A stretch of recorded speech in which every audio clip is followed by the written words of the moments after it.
Hey everyone, I'm Liza from Kid Museum, and we are gonna learn a little bit more about paper mechanics. So we're gonna learn about a mechanism called a slide. And creating a slide allows us to create movement using our paper. So you can see here that with my slide, I have made a shooting star. So let's figure out how to make one of these. I'm going to start by taking just a regular piece of paper and folding it in half. And then along the folded edge, we're gonna make 2 cuts.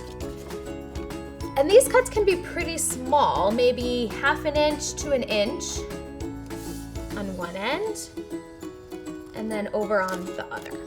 Now, when I unfold this, we have our paper, fold in the middle, and then our 2 slits that are cut.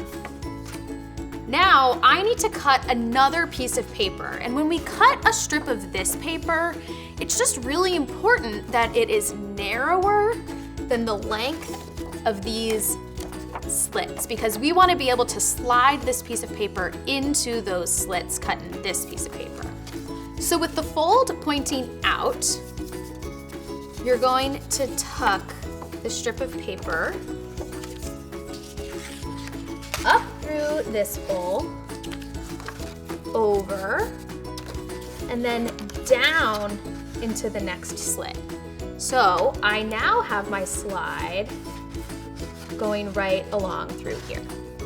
Now, for this one, I created something and attached it to stick up off of it so that it looks like it's moving through the sky here. I could also draw something on my object here to have it look like something is just moving along the paper.